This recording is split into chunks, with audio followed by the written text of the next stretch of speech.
আসসালামু আলাইকুম।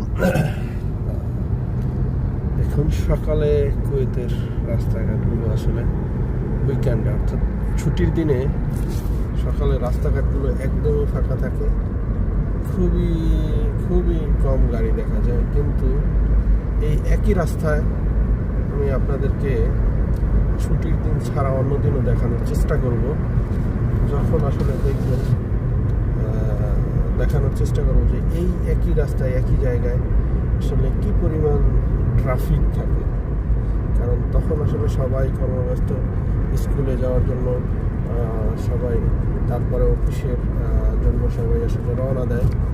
তো এটাই হচ্ছে কুয়েতের সকালবেলার রাস্তা, আপনাদেরকে দেখানোর চেষ্টা করলাম।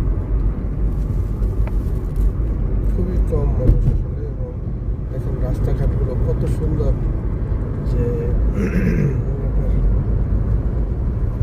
খুব সহজেই আসলে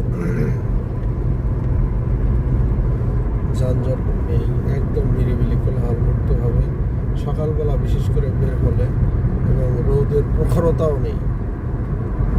কুয়েত হচ্ছে মরুভূমির দেশ এবং সব থেকে বেশি তাপমাত্রা আসলে কুয়েতে। তারপরে দেখেন সকালবেলা আসলে বের হলে মন জুড়িয়ে যায়।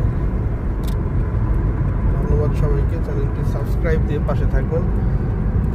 দেখুন, বাংলাদেশিরা এই কাজ না শিখে আসার কারণে সড়কে কাজ করতেছে।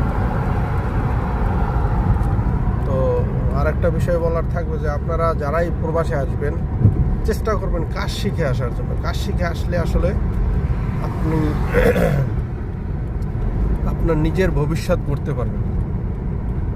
যে কোনো কাজ, সেটা হোক যে কোনো কাজ, অর্থাৎ কাজ শিখে আসতে হবে। আমরা বাংলাদেশিরা কাজ না শিখে বিদেশে চলে আসি এবং এসে পরবর্তীতে এই যে ক্লিনার সহ বিভিন্ন অফিসে, বিভিন্ন ইয়াতে রাস্তাঘাটে ক্লিনের ডিউটি করি, যেটা আসলে মধ্যপ্রাচ্যের সব থেকে থার্ড ক্লাস চাকরি বলা চলে, সব থেকে নিচের চাকরি এটা। তো ধন্যবাদ সবাইকে, সাবস্ক্রাইব করে আমার চ্যানেলটির পাশে থাকবেন। আজকের মতো বিদায় নিচ্ছি। আল্লাহ হাফিজ। আসসালামু আলাইকুম।